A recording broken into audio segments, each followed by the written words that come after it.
Welcome everyone. আজ আমি তৈরি করতে যাচ্ছি একেবারে সাবেকি রান্না, একেবারে সাদাসিধেভাবে খিচুড়ি। কোনো জিনিস ফ্রাই করা না, কিছু না, বাড়িতে বেঁচে থাকা উপকরণ থেকেই তৈরি করব। এখানে আমি 150 গ্রাম গোবিন্দভোগ চাল নিয়েছি আর 100 গ্রাম মুগ ডাল। এখানে দুটো তেজপাতা, চাল ডালকে ভালো করে ধুয়ে পরিষ্কার করে রেখেছি। এটা আমি কুকারে দিয়ে দেবো। আমি কিছু ভেজিটেবল নিয়েছি, বাড়িতে থাকাই ভেজিটেবল, এইগুলোর প্রত্যেকদিন রান্না হয়, তার থেকে অল্প অল্প রেখে দিয়ে। এখানে নিয়েছি বিনস, গাজর, ফুলকপি, একটা টমেটো, অল্প একটু মটরশুঁটি, ক্যাপসিকাম, আলু আর দুটো কাঁচা পাকা লঙ্কা।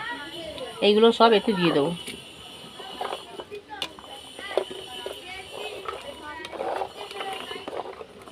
হাফ চামচ আদা বাটা, হাফ চামচ হলুদের গুঁড়ো, স্বাদ মতো লবণ।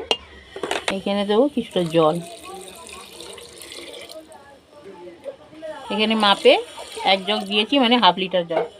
উপকরণগুলো সব একসঙ্গে মেখে নিয়ে এবার কুকারে এটা বসিয়ে দিলাম। এবার দুটো সিটি হয়ে যাবে, তারপরে এটাকে খুলে দেখব। দেখুন বন্ধুরা, দুটো সিটির পর আমি ঢাকাটা খুলেছি।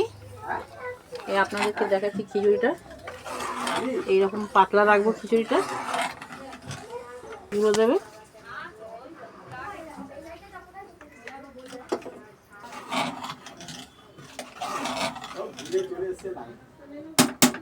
এইখানে আমি একটা তড়কা দেবো।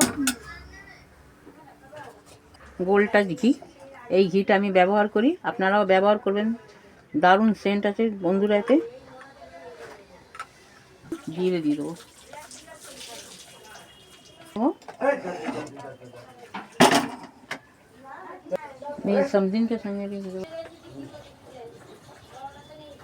ভাজা হয়ে গেছে বন্ধুরা, এখানে আমি এই ফোড়নটা দিয়ে দেবো।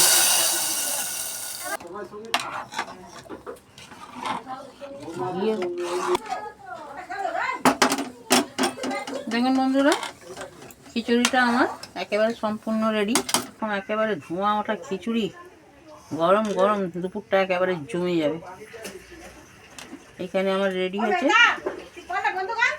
দেখুন বন্ধুরা, এই বাড়ি থাকা উপকরণ থেকে আমি ভেজ খিচুড়ি তৈরি করলাম। এই খিচুড়িটা যদি আপনাদের ভালো লাগে, রেসিপিটা আমার ভালো লাগলো, ইউটিউব থেকে যদি দেখে থাকেন আর আমার চ্যানেলে নতুন হয়ে থাকলে আমার চ্যানেলটিকে সাবস্ক্রাইব করবেন, লাইক কমেন্ট শেয়ার করবেন।